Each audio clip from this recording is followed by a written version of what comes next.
Hi friends, how are you guys today? I hope you guys are all having an amazing day so far. If you are not having an amazing day, I really hope that your day gets better from here on out. Maybe watching this video will give you some sort of happy minute, and then you'll have a good day from here on out. I don't know, but I do hope your day gets better from here on out. My name is Shanda, and welcome to my channel, you guys. I do want to start this video off like every other video and say thank you guys so much for clicking on this video. I really hope that you enjoy this video, but if you don't enjoy it, I really hope that you find it informative at least, and you give it a chance. So today we are going to talk about the Wendy Williams situation. Now this situation is huge and it is kind of odd as well, and I'll tell you what I mean about that in a few minutes, but it's insane. It is completely crazy. Wendy Williams, her bank, Wells Fargo, is trying to put her in a guardianship, which is New York's way of saying conservatorship. So they're trying to put her in a conservatorship. Now, I have no words for this. I do find it a little bit odd that Wendy Williams was always like pro conservatorship on her show, and she always talked about how Britney should be in a conservatorship, and she was always on her dad's side. She was always team conservatorship, and now they're trying to put her in one. Not the same people, but now she might be put in one. I mean, nobody is safe, you guys. That is just crazy. It's crazy. She's got a point. I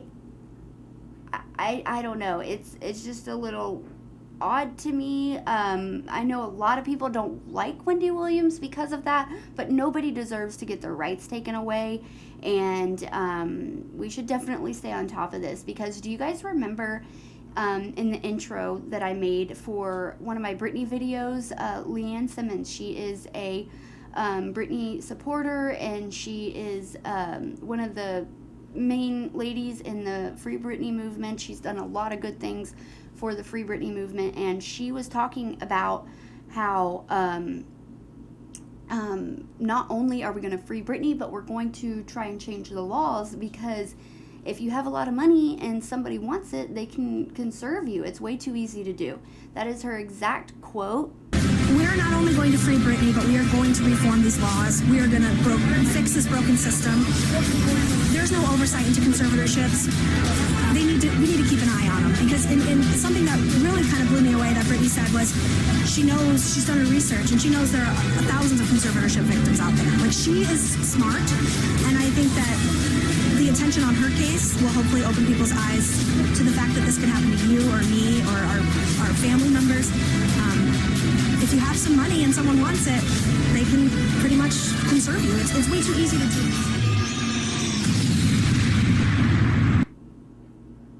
And this Wendy Williams situation is just proving her right. I just think it's crazy how Wendy Williams was for conservatorships, and she was for Britney being in one, and now it's just crazy.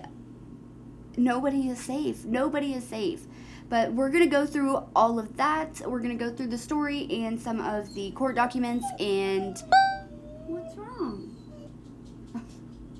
I'll see what's wrong with her. But we're going to go through the story a little bit and go through some of the court documents. And I'll talk about my opinions as well. And I would love to hear your guys' opinions. So let's go ahead and just get right into it.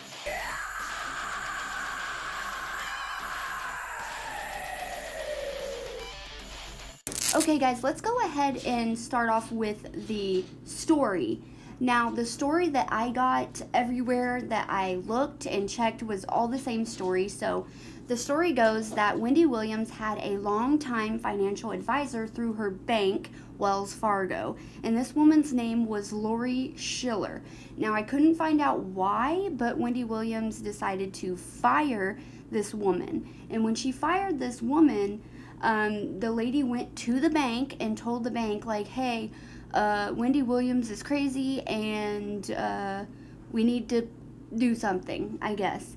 So the bank decided, and they took it upon themselves to freeze all of Wendy Williams' accounts completely, and they also petitioned the court to put Wendy Williams in a conservatorship.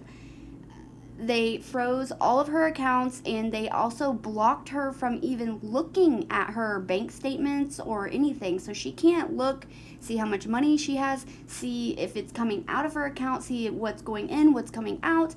They're not paying her her bills, her regular monthly bills that she pays every month. They're not paying those.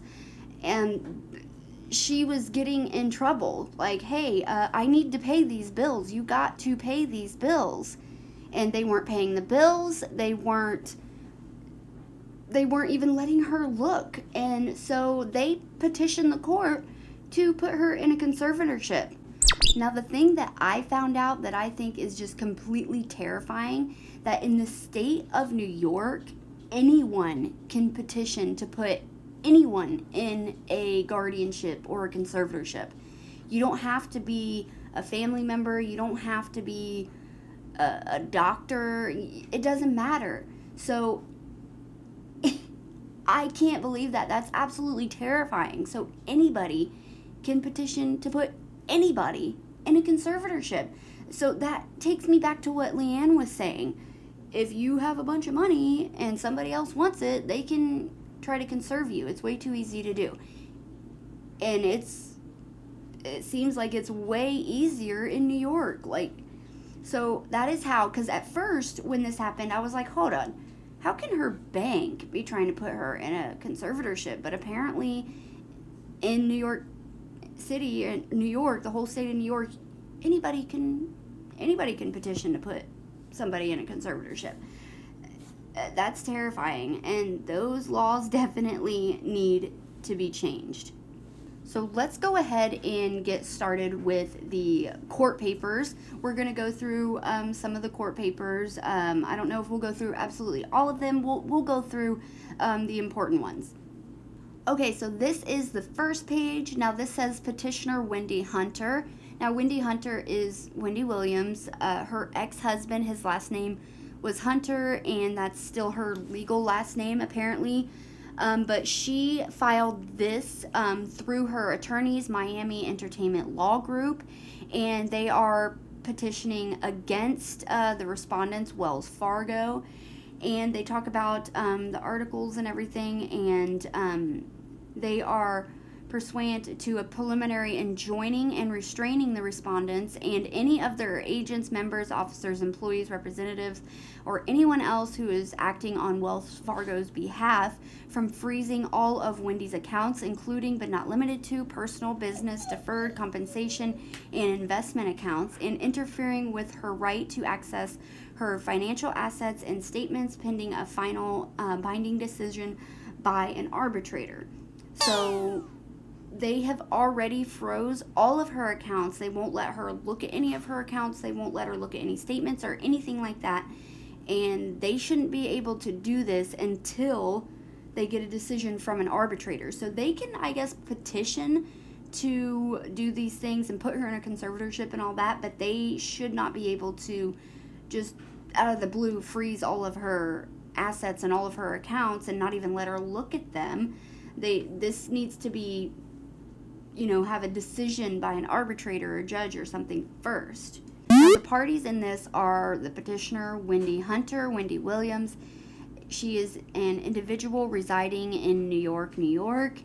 And upon information and belief, the respondent is a foreign limited liability company operating and existing under the laws of the state of New York. Okay, so the facts common to all causes of action. On or about April 11th, 2018, the petitioner and respondent entered into an asset advisor agreement and a client agreement. So I've heard a lot of people saying, well, Wendy signed this. She signed off. They're allowed to do this because she signed something saying they could. But that's not exactly what she signed. We'll talk about it a little later. It also says, upon information and belief, the purpose of the agreement is for Wells Fargo to provide brokerage cash services and to execute securities trades with petitioners' accounts. And number 8, upon information and belief, Wells Fargo is in possession of several $1 million worth of funds which belong to Wendy and are currently managed by Wells Fargo and or held in Wells Fargo's possession. So they basically have millions of dollars of hers, and they are holding it and not giving it to her. For more than 2 weeks, Wells Fargo has denied Wendy any access, whether online or otherwise, to her financial accounts, assets, and statements based on the advisement of Wendy's former financial advisor, Lori Schiller. Now, Lori Schiller said that Wendy was of unsound mind, and that is why they froze all of her assets without any proof at all. So I guess you can have a financial advisor and you can fire them for whatever reason. You can fire them for whatever you want. You can fire them for doing something shady. You can fire them if you don't trust them. You can fire them just if you don't think they're doing a good job. That's your right to fire your own financial advisor. So I guess in New York, you can fire your financial advisor and then they can just walk into the bank all mad that they're fired and say they're crazy. They're of unsound mind. And the bank can say, okay, without any proof whatsoever or anybody else's statement besides a disgruntled employee, we're just gonna freeze all that person's assets and accounts, and we're not gonna let them see anything, and we're just gonna lock them out of all their accounts and try and put them in a conservatorship. That sounds great. Despite Wendy's termination of Lori as her financial advisor due to Lori's malfeasance in relation to Wendy's accounts and Schiller's improper conduct in relation to their professional relationship, Wells Fargo continues to rely on Schiller's advisement as support for its decision to deny Wendy access to her financial assets and statements. So Wendy's saying right here that she fired Lori Schiller because of malfeasance in relation to her accounts, and she also fired her because of her improper conduct in their professional relationship. And Wells Fargo is still just taking Lori's word for it and doing all of this because of this Lori lady's word. As additional support for its decision to keep petitioners' accounts frozen, Wells Fargo references its authority under the agreement to, quote, pause or reject instructions for a proposed transaction, pending judicial or administrative remedies should they suspect financial exploitation, dementia, or undue influence. Now, this is what I was talking about earlier, where a lot of people were saying, well, Wendy Williams signed that. She signed this, blah, blah, blah. What she actually signed in her agreement with Wells Fargo was that Wells Fargo was able to pause or reject instructions for a proposed transaction. So they were allowed to pause or reject a transaction if they thought that there was any kind of financial exploitation, dementia, or undue influence. Now, that's not what they did. They're not pausing or saying no to a transaction. It's not like Wendy Williams is going out and she just decided one day that she wanted to buy $5 million worth of art the day after she got out of the hospital or something. So they're saying, no, let's pause that, or no, you can't do that right now. You know, that's not what they're doing. That is what they're allowed to do.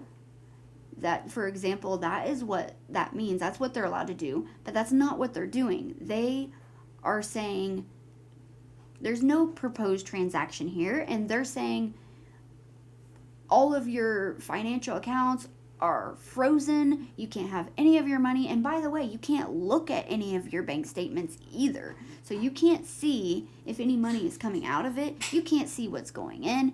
You can't do anything. That's what they're doing. They're also not paying any of her bills either.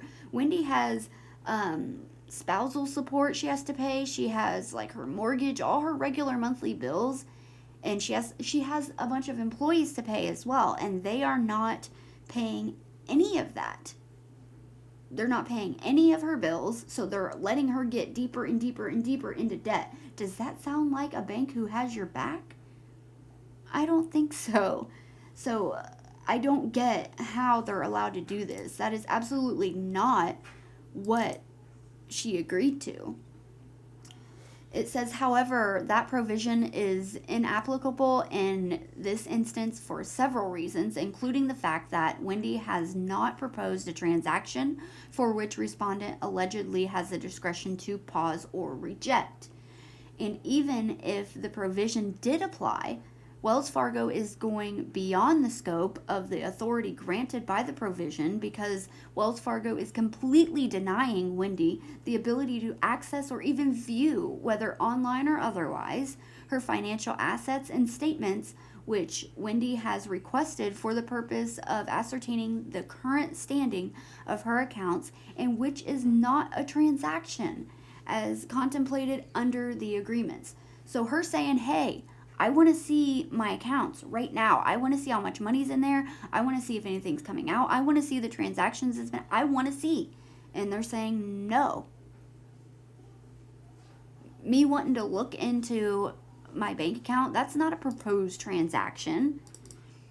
Can you guys, oh my God, can you guys imagine just one day going to your bank and saying, hey, I want to get my bank statements. And they're like, no.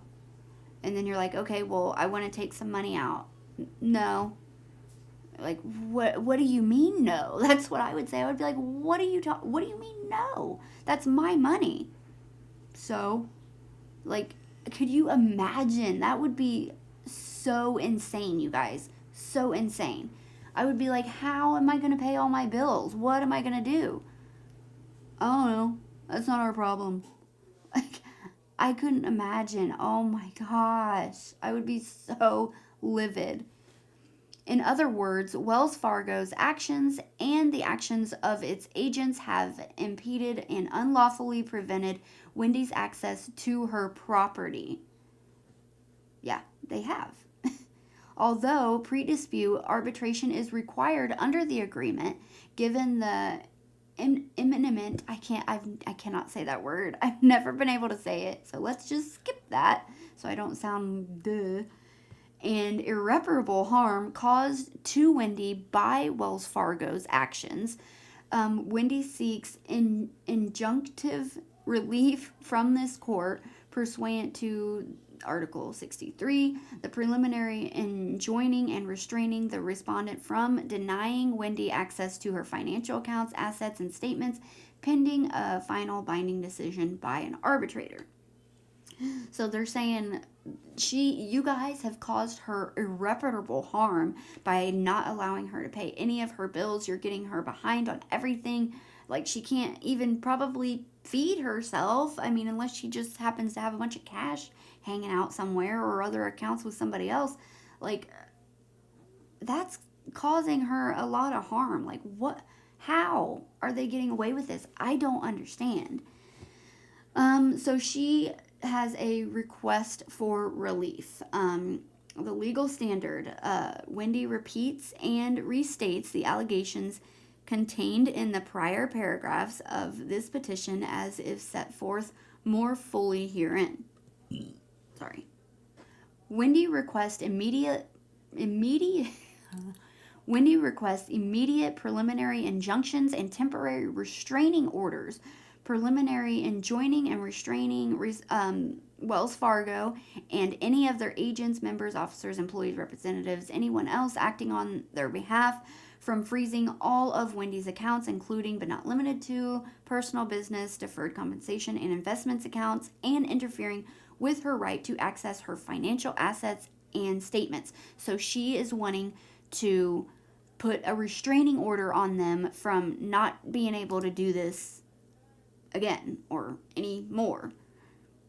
Okay, so it says here that the petitioner is likely to succeed. To establish a likelihood of success, all that is required is a prima facie,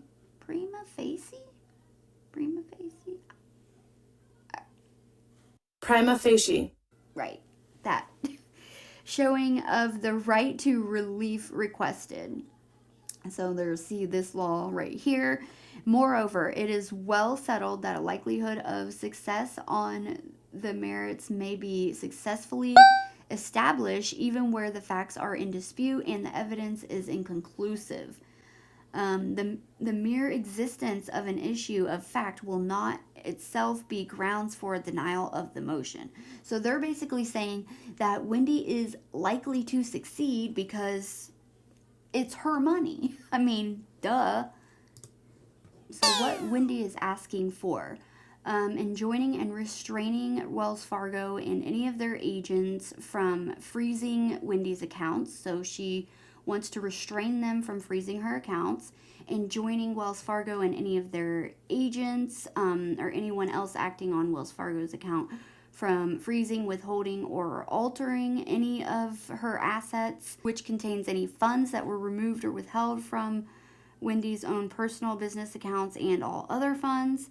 She wants to prevent Wells Fargo and their agents from removing, transferring, surrendering, selling, cashing in, or otherwise altering any of her assets whatsoever that are in her name. She wants to prohibit Wells Fargo and their agents from acting in any capacity which might affect her assets and or operations of Wendy and any other assets to which Wells Fargo might have access and where such access had already and might continue to interfere with the operations of Wendy's personal and business endeavors.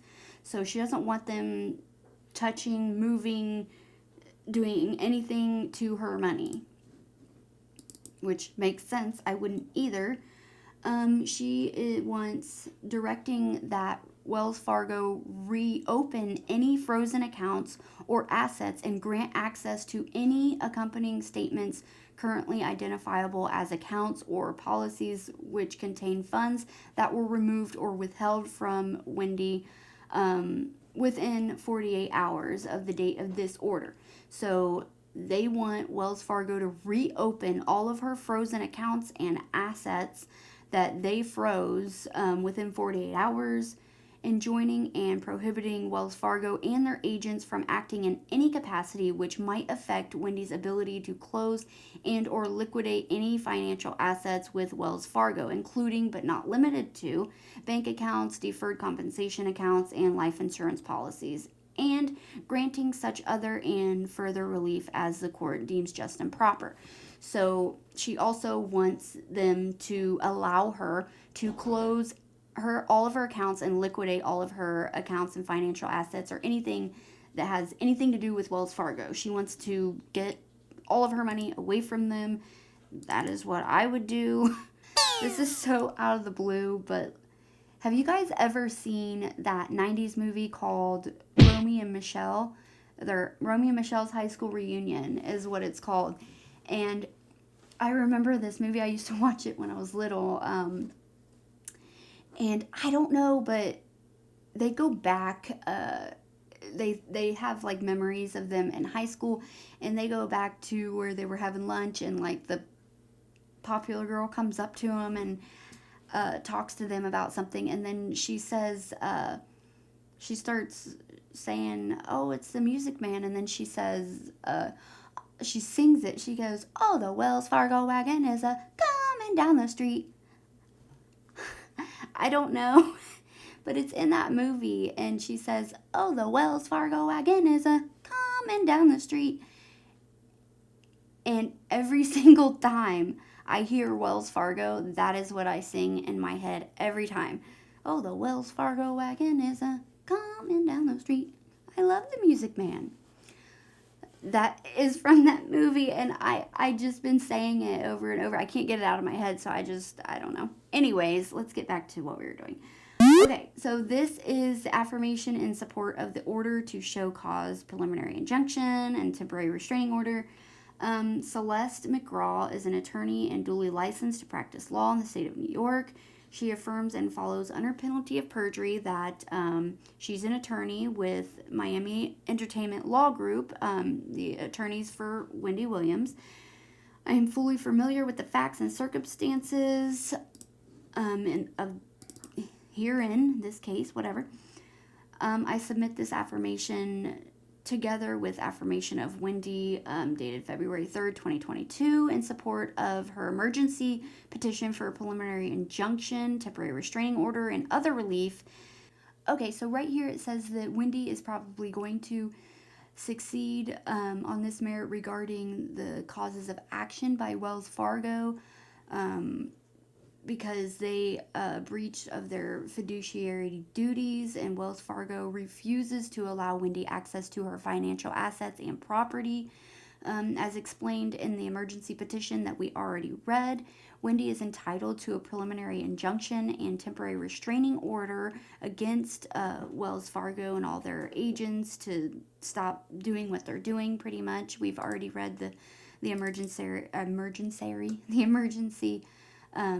petition. It says here, Wendy can show a probability of success on the merits since, as set forth in the emergency petition, along with Wendy, there is a bona fide controversy between Wendy and Wells Fargo, which Wendy has been unable to resolve absent judicial and arbitrational intervention, despite several requests for Wells Fargo to reopen Wendy's accounts on the grounds that Wendy has sustained immediate and irreparable damage as a result of Wells Fargo's breach of its fiduciary duty. So they're saying that, she has sustained irreparable damage because of what they're doing to her, and she has tried and tried to get them to reopen her account so she can fix this, and they refuse. It says Wendy has already suffered and is in danger of continuing to suffer and irreparable harm in that Wells Fargo's refusal to unfreeze Wendy's accounts and financial assets. And this poses a serious financial hardship to the health and safety of Wendy Williams, her family, and her business. The balance of equities favor Wendy, since there is no evidence that injunctive relief would impose a hardship upon Wells Fargo, and Wendy's financial viability is subject to imminent and irreparable harm. This petition is being made as a request for emergency. Why do I keep saying emergency? This petition is being made as a request for emergency relief because until Wells Fargo reopens Wendy's accounts and allows her access to her financial assets, Wendy, her family, and her business are at risk of imminent and irreparable financial harm while continuing to ensure ongoing financial obligations. All right, guys, and this right here is what Wendy actually has to say. This is in Wendy's own words right here. She says this request for relief arises from, among other things, Wells Fargo's failure and refusal to reopen my personal, business, deferred compensation, and investment accounts and unfreeze my financial assets, which has caused and is causing imminent and irreparable financial harm to myself, my family, and my business. For more than 2 weeks, Wells Fargo has repeatedly denied my request to access my financial assets, which total over several $1,000,000. I have submitted multiple written requests to Wells Fargo, and I have visited various Wells Fargo branches in South Florida area in an effort to resolve this matter outside of the courtroom. To date, I have submitted and made over a dozen requests regarding financial damages resulting from Wells Fargo's decision to unlawfully deny me access to my accounts. As a result of my inability to access my financial assets, I have defaulted, and I am at risk of defaulting on several billing and financial obligations, including but not limited to mortgage payments and employee payroll. In response to my requests, Wells Fargo has informed me that their determination to deny me access to my accounts is based on the advisement of my former financial advisor, Lori Schiller, who alleged that I was of unsound mind. Despite my decision to terminate Schiller as a result of her improper conduct in relation to my accounts, Wells Fargo continues to deny me access to my financial assets and statements. as I am in the process of auditing my current vendor and service contracts to ensure that all personal and business relationships are in line with my current needs, it is essential that I have access to all my financial property. It appears that Schiller was and is disgruntled by this decision for a potential change in direction, and it saddens me that respondent and I have not been able to resolve this controversy amicably. Given the imminent and irreparable financial damage directly resulting from Wells Fargo's actions, I demand that Wells Fargo reopen my personal, business, deferred compensation, and investment accounts, unfreeze my financial assets, and allow me access to my bank statements immediately, or else I will have no choice but to seek the court's intervention. Despite overtures that their in-house legal team would give a ruling after I provided them with a property executed witness and notarized power of attorney and signed letter of representation, and requested, Wells Fargo has yet to advise me of their legal team's decision and has instead engaged Bressler, that's their legal team, and their legal counsel regarding this dispute. Nonetheless, despite the urgency of curing the irreparable financial damage and a good faith effort to resolve this matter without the court's intervention, I advise my attorneys to wait until February 3rd before filing emergency petition with the courts in order to allow Wells Fargo the opportunity to remedy this controversy without the need of judicial and arbitrational intervention. Well, I mean, it looks like you're going to need it anyway because they are not budging, and I can't believe they're not budging. However, Wells Fargo still has failed to reopen my accounts, unfreeze my assets, and allow me access to my financial statements, and such failure has caused and is continuing to cause irreparable financial damages and financial hardship to me, my family, and my business. Okay. That is Wendy. That is what Wendy said in her own words. Now I want to go through a little bit of what Wells Fargo themselves had to say. And this is the letter that they sent after Wendy filed all of this. Dear Justice Bluth. I'm sorry. Is it just me, or does that sound like Augustus Gloop from Charlie and the Chocolate Factory, Willy Wonka and Chocolate Factory? A Justice Bluth, a Justice Bluth. Okay. I'm sorry. Okay. This firm represents Wells Fargo's Clearing Services and Company, Wells Fargo Advisors, the named respondent in the above proceedings. We are writing to ensure that the court is aware of our representation and facilitate our participation in any application by a petitioner for the provisional remedy. A courtesy copy of our notice of appearance is enclosed. We also want to inform the court that Wells Fargo has filed a petition in the guardianship part for the appointment of a guardian of the property of the petitioner herein under the Article 81 of the Mental Hygiene Law. So they are like, hey, we also filed for a guardianship on this woman. We would welcome the opportunity to provide your honor and opposing counsel with a copy of the guardianship petition, but would like to do so under seal or in another manner to preserve the confidential nature of guardianship proceedings. To summarize without divulging too much on public record, and that's another thing. Wells Fargo has already went and sealed everything. Like, you can't get this anymore, and you can't get anything else after this because Wells Fargo has made it like their priority to make sure that all of this stuff is sealed. That's not good, because if in the Britney case, they kept trying to fight to seal everything, but Britney kept saying no. She didn't want it sealed. She wanted the public to see what they were doing to her. They already went and sealed everything. If we wouldn't have been able to look into all the court documents in the Britney case, we wouldn't have known, probably nothing. That's what they're doing here. They have already sealed everything. Everything is now sealed from now.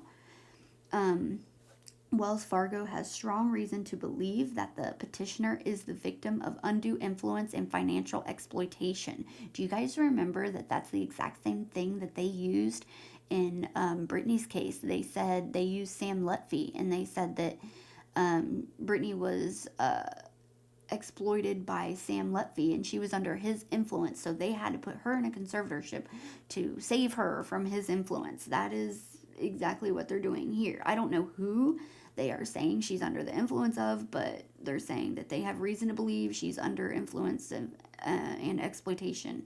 If anybody's exploiting her, in my opinion, it's Wells Fargo. The petitioner is an established client of Wells Fargo and notably 15 years with the particular financial advisor, a 23-year veteran of the financial services industry with an unblemished record. That doesn't mean shit. That doesn't mean that Wendy didn't like the way she was running her stuff and she wanted to get rid of her. It doesn't matter. That's no reason to... Anyway, Wells Fargo is relying not only on reports of this financial advisor, who has recently witnessed telltale signs of exploitation, including Wendy's own expressed apprehensions, but also upon other independent third parties who know the petitioner well and share these concerns. Okay. The Financial Industry Regulatory Authority, FINRA, which regulates financial service companies such as Wells Fargo, has become increasingly aware of these types of problems and has encouraged financial institutions to be alert to possible exploitation of their clients and to take preventative action where possible. This is consistent with New York State Social Service Law, Section 473, which encourages measures to mitigate improper use of an adult's funds, property, resources by another individual, including but not limited to fraud, false pretenses, embezzlement, conspiracy, forgery, falsifying records, coerced property transfers, or denial of access to assets. Hold on, dude. Isn't that what you are doing? Denial of access to assets? Kind of what you're doing, I believe.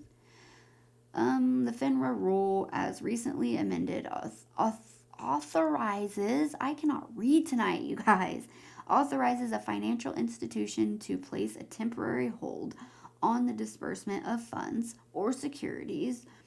This is precisely what Wells Fargo has done here, pending a determination in the guardianship part concerning its client's capacity.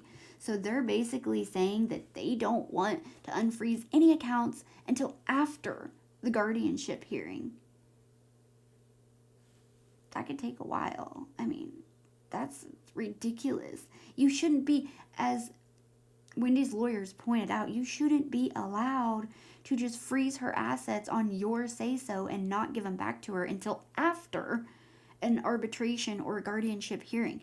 You should allow her assets until after all these hearings are done. And then if the court justifies that Wendy needs to be in a conservatorship or whatever, then you can freeze her accounts or whatnot. But even if she's under a conservatorship, even if they were to put her under conservatorship, her bills still need paid. So why are they not allowing her to pay her bills? As noted, we stand ready to provide your honor with the record that will be furnished to the guardianship part. We respectfully suggest to preserve the confidential interests of the alleged incapacitated person as contemplated by Article 81, that the records in the instant proceeding be sealed, at least pending the outcome of Article 81 proceeding, or that an alternative protocol be established to preserve confidentiality in the interim. I could not imagine being Wendy Williams right now, reading this shit. I would be like, to preserve the confidential interest of the alleged incapacitated person? I'd be like, I'm not freaking incapacitated. What are you talking about? Like, oh, So they're asking again, they're saying again how they want it sealed.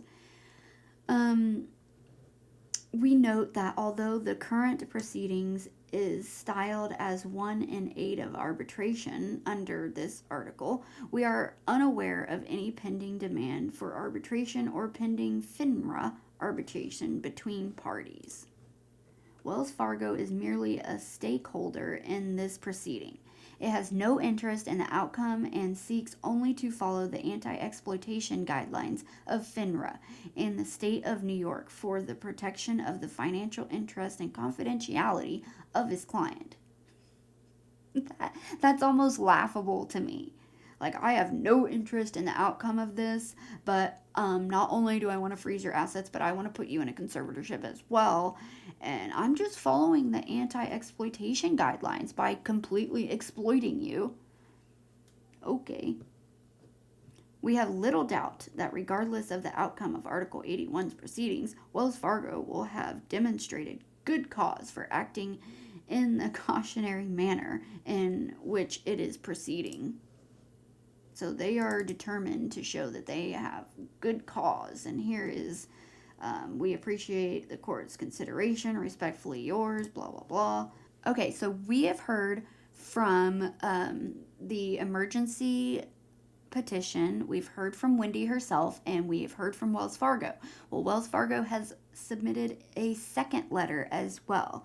Now, let's just skim through this one. It says, Dear Justice Booth, Augustus Gloop, I cannot, I can't help it now. Augustus Gloop, the great bakery evening compute. On behalf of Wells Fargo, we apologize for the further correspondence, but we are concerned about Wendy's situation and want to reiterate our desire to be heard if the court intends to consider petitioner's attempt to relitigate the issue of a tro. It is our hope that the guardianship part will imminently appoint a temporary guardian or evaluator to review the situation and ensure that Wendy's affairs are being properly handled pending the applications before Your Honor and in the guardianship part. I don't know if they got worried that Wendy was going to get her way or she was going to win or something, but they sent another letter and they're like, I'm sorry for the further correspondence, but we're concerned about Wendy, and we want to just reiterate to you that we're trying to get a guardianship over her, and we want you to remember that we're trying to get a guardianship, and if we do, if we're successful, then they will take care of her affairs properly. It seems strange, and they're saying again how they want to seal it. Well, I don't know if they said it right here yet, but I think they say it down here. We also note that Wendy's submission in support of her application herein is an affirmation, not an affidavit, and her purported signature is not acknowledged. Aside from the further questions that raise about the bona fides of proceedings, such as unsworn submission, carries no weight whatsoever and must be disregarded. The motion is not salvaged by her attorney's affirmation. Because the affidavit must be sworn to by a person having knowledge of the facts, and affidavits by an attorney should be disregarded unless he happens to have personal knowledge of the facts. Attorney affirmation in support or opposition or memorandum of the law shall contain only discussion and argument in issues of law except for facts known only to the attorney. So what it seems like to me is that Wells Fargo wrote their first letter before they read the affirmation of Wendy's attorney, which we didn't read in this video because it literally says the exact same thing that Wendy said. But it sounds to me like they wrote their first letter before her attorney wrote her affirmation, and then they read that, and then they wanted to write these further correspondence to just drive their point in there, like they got worried or something. It says Wells Fargo is open to arranging with Wendy's counsel to release funds directly to the creditors to pay outstanding amounts that have been historically and regularly paid from the accounts in question, such as employee salaries, utilities, and the like. Counsel is welcome to contact us, and this is an interim measure that can be accomplished without burdening the court. It really sounds like that now because they were playing hardball. They were absolutely not going to give up any funds whatsoever to let her even pay her regular bills that she always pays. But after they saw the affirmation of her attorney, which basically I said we didn't go through it because it said the same thing Wendy said, but after they got that and probably the emergency petition saw what Wendy said and all that stuff, then they're like, oh, well, we're willing to work with Wendy to release some funds directly to the creditors, not to her. Like, they're not going to give her any of her funds, but they're willing to at least allow her to pay her bills that she's regularly been paying, which I don't understand why they ever stopped that. You should at least, if you were going to do this crap to her, you should have at least always paid the bills that she had always paid. If you're supposedly in her best interest and you're trying to, save her from being exploited, but you are literally causing her harm by making her default on all her payments, why would they not at least pay her bills? But now they want to release some funds for her to pay her regular bills while this goes on, which is basically what she was asking as well. Finally, we intend to file opposition papers in accordance with the order to show cause. We believe that the record in this case should be sealed to protect the petitioner's privacy and pending such a sealing order. We would appreciate permission to email our responsive papers directly to Chambers. So they want to email their responsive papers directly to the judge, directly to her chambers. Would you please let us know if that is possible? The guardianship part has approved our request pending hearing of the full guardianship application to utilize an anonymous caption in that proceeding. We again appreciate the court's consideration. Respectfully yours, David Picus. Whatever. Picus.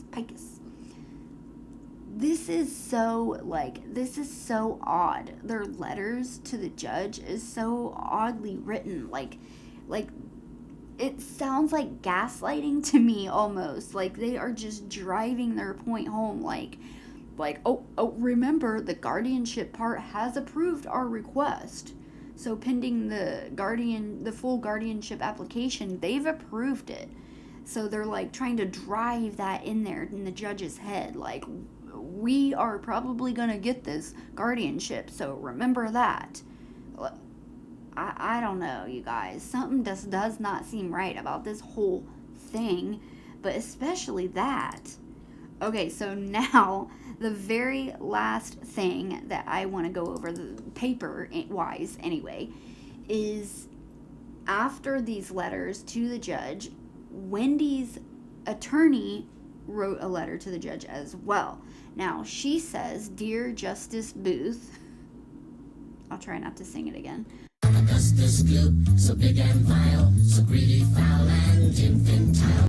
We submit this further correspondence to the court on behalf of Wendy as her counsel in the above captioned matter. Due to the urgency of the relief request, our client was unable to notarize an affidavit prior to our filing in the emergency petition, which is why we proceeded with her affirmation.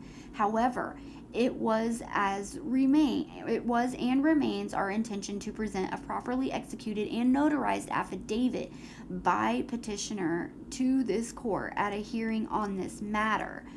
So what they're saying is they had their affirmations. That's what it was. Wendy's and her lawyer's affirmations, but to make it an actual affidavit for the court, you have to get it notarized, and because of how fast they were trying to do this, they didn't get it notarized, so it's just an affirmation, not an affidavit. And that is something that the Wells Fargo was pointing out in their letters. They were like, well, that wasn't even an affidavit, it was just an affirmation. Remember that in their first letter? So they're saying that we didn't have the time because of this urgency. Anyway, however, as such hearing has not yet been directed by the court, we have enclosed a courtesy copy of Wendy's affidavit to address opposing counsel's concerns about her unsworn affirmations. So they went and did it again and got it notarized, so now it's an affidavit, and they enclosed it with this letter to address Wells Fargo's concerns about it not being sworn. While our client appreciates Wells Fargo being, quote, open to arrange to release funds directly to the creditors to pay outstanding amounts that have been historically and regularly paid, it calls into question why such historically and regularly paid outstanding amounts ceased in the first place if those bill payments were not subject to suspension of undue influence or financial exploitation, as they have alleged to the court and in a guardianship proceeding. Boom. Like, okay, you're willing to release these funds, so why did you not allow me to pay these bills in the first place? If you're willing to release them, then what is going on? Why did you even freeze them and not let me pay the bills in the first place? Again, which neither our clients nor her designated power of attorney have received any service of process for or have any acknowledgement of it being commenced. Her power of attorney, Wendy's power of attorney, is her son. Wells Fargo insisted that she had the power of attorney, and she chose her son. I don't think that they like that choice, but I don't remember exactly. I'll have to look again on that, and then we can do a part 2 or whatever. If it's important enough, we'll probably get more information and then make the part 2. But nonetheless, we request an order directing the immediate release of those funds by respondent, and we also reiterate our request before this court to have a hearing to, among others, avoid any delay in bill payments being made due to any potential dispute between the parties as to whether any outstanding amounts is historical or regular. Now, that makes sense because they said they were only going to release funds for whatever was historical or regular. But since they have made her default, she probably has to pay the, you know how there's cancellation fees, reactivation fees, late fees. She probably has to pay those late fees, and they are worried that they're going to be like, well, the late fees aren't historical and regular, so we're not going to release those funds. Okay. So that is everything from the beginning, the story, what happened, to her emergency petition, to their response, to Wendy's affirmation, to their response, and then Wendy's lawyer's response. So since then, Wells Fargo, like I said, they have sealed everything. Everything is completely sealed. You cannot read anything else. You can't get any more information about this case at all. But I have heard that Wendy Williams' show has officially been canceled. Her show is completely canceled now, and they are going to start over with another woman. They're not calling it the Wendy Williams show, of course. They're calling it whatever that lady's name is. I forget. So her show is gone now. I don't know, you guys, it seems really bad, and I can't believe that. I can't even imagine, how I would feel if I went to the bank one day and this happened. It's insane. It's completely insane, and I feel like Wells Fargo, they have a really bad reputation anyway. They have a reputation of doing, not this, but like doing shady stuff with their clients' money, and they've been, you know, in trouble a couple times because of it. They don't have a very good reputation, and unfortunately, I guess they saw an opportunity. I mean, allegedly, in my opinion, I guess it sounds like they saw an opportunity and went for it, and they were absolutely not backing down. But all of a sudden, when they read, you know, Wendy's affirmation and her lawyer's affirmation, they decided to, oh, well, you can have the funds to pay these bills, but that's it. And remember, we're trying to get a guardianship over her. I can't believe this. And did you guys also hear that they are putting, no, they already put him. Sam Williams is in a conservatorship as well. The country singer Hank Williams' son, he is in a conservatorship also. It's like they're conservatorships left and right. It's sad. Something needs to change. This is not okay. It's so scary to feel like you can have an American dream and you can work your ass off to make it happen. And then when you finally make it happen and you're making good money and you're doing what you love, all of a sudden some yahoo off the streets can come in and say you're crazy and try to put you in a conservatorship, and then they can all of a sudden control all your money, and then you have no rights. Like, what is going on? It's getting absolutely out of hand, and something needs to happen. I know that they asked Britney to come to the White House and talk to them about her in Congress, I think, about her situation, and I wonder if she's going to do that, because I would hope that she would, because that would probably help a lot of people as well. But anyway, you guys, I would love to hear your thoughts and opinions about all of this craziness down below. Wendy Williams also posted a video on her Instagram where she's like walking down the beach with her son. I'm not going to play it here because I mean, it's pretty long, and like she's just kind of talking about her life and how things are going. She doesn't really mention much about what's going on, but she just kind of talks about her life, and I think it was to prove that she is of sound mind, because she seems absolutely normal to me. So that might be what it was for. But I will leave that video link down below. It's on Instagram, so I'll have to link it. Well, a bunch of people put it in their YouTube video, so I'll find one and I'll link it down below if you guys want to watch that as well.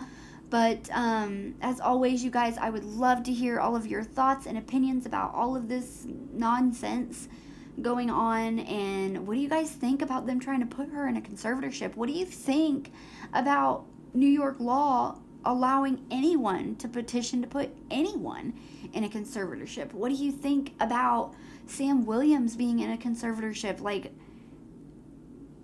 I don't know. Like, it's getting scary out there, you guys. But if you guys like this video, please give it a thumbs up. I really appreciate it, and it helps so much. And if you guys like content like this, please consider subscribing to my channel. I love making content for you guys, and I would love to have you as part of the family. And until next time, you guys, in a world where you can be anything, please be kind to each other. It's really important. Like I said earlier, maybe this video will make you laugh. Like, maybe it'll make you have a better day. But you never know when just a smile from a stranger can make somebody have a better day. So be kind to each other, you guys. Love you guys. Bye.